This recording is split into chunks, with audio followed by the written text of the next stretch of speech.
오는 11월 22일 종료를 앞둔 한일 군사정보 포괄보호협정, 일명 지소미아라 불리는 이 협정을 우리 정부가 연장하지 않겠다는 뜻을 일본과 미국 정부에 밝히자 타들어가는 아베 정부의 똥줄이 이제 얼마 탈 것도 남지 않을 만큼 위기가 되고 있습니다. 지소미아 연장 실패가 아베 정권 유지에 치명적인 타격이 될 거라는 말까지 나오고 있는데요. 2016년 박근혜 정부 당시 3년 계약 조건으로 체결된 지소미아, 영어로는 General Security of Military Information Agreement의 약자인데 쉽게 말하면 지소미아란 남들은 볼 수 없는 한국과 일본 두 국가 간의 비밀 카톡방이라고 생각하시면 됩니다. 기껏해야 북한에 대한 얘기들이나 오가는 이 비밀 카톡방에 왜 일본이 이토록 환장하며 애걸복걸하는지, 왜 연장 못해서 안달이 나는지 이 사건은 2009년으로 거슬러 올라갑니다. 지소미아의 시작에는 2009년 일본 사회를 발칵 뒤집은 사건, 아사히TV 김정일 후계자 오보 사건이 있었습니다.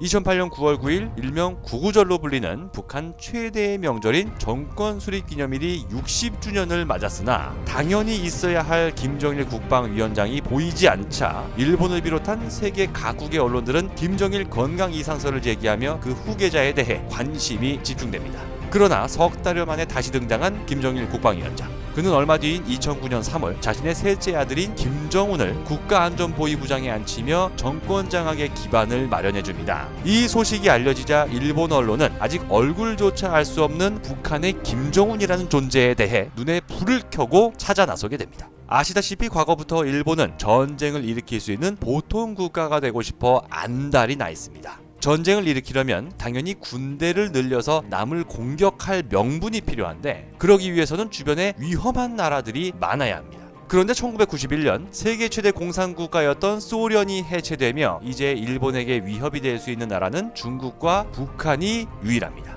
그래서 일본은 북한이 핵실험을 하거나 미사일을 쏠 때마다 겉으로는 심각한 척하지만 속으로는 환호성을 지르는 이중성을 보이고 있는 것이죠. 그랬던 일본에게 지도자가 바뀌는 북한의 혼란기와 정권 이양 과정에서 나올 수 있는 내부 결집을 위한 북한의 도발은 전쟁 국가 만들기 여론 형성에 정말 좋은 소재였습니다. 어떻게든 후계자를 찾겠다는 일본 정부와 언론의 노력 끝에 2009년 6월 10일 일본의 아사히TV는 베일에 감춰진 북한의 3대 세습자 김정은을 찾아내는데 성공합니다.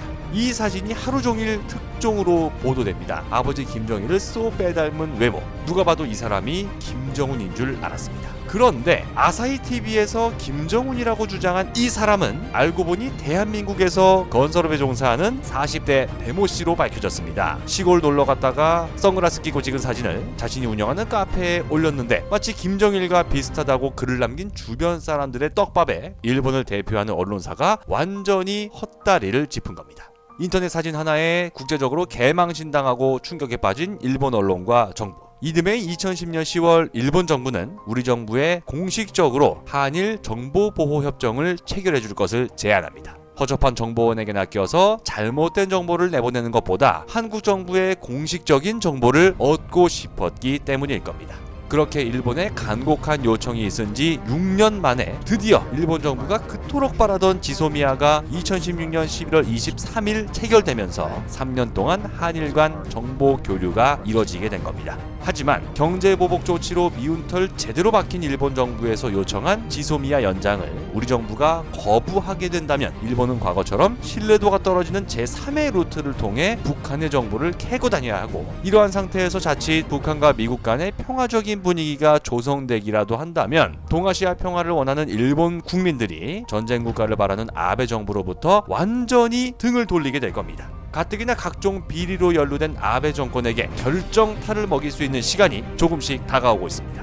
2019년 11월 21일 맞아 일본 역사상 최장기간 집권한 총리가 되는 아베 신조. 두 건의 사학 스캔들과 최근 벚꽃 감상회 논란으로 비난을 받으면서 그는 초심을 잊지 않고 정책 과제에 임하겠다는 말을 했다고 합니다. 하지만 저는 오히려 아베 총리가 군국주의의 망령과 온갖 더러운 비리로 얼룩진 그 초심을 제발 잊고 새 사람으로 거듭나 자신이 아닌 일본 국민들을 위한 정치를 해주기를 간곡히 부탁드리고 싶습니다. 조만간 다른 영상을 통해 또다시 인사드리겠습니다. 궁금한 점에 대한 댓글은 언제든 환영하면서 좋아요 버튼, 구독하기 버튼도 눌러주시면 진심으로 감사하겠습니다.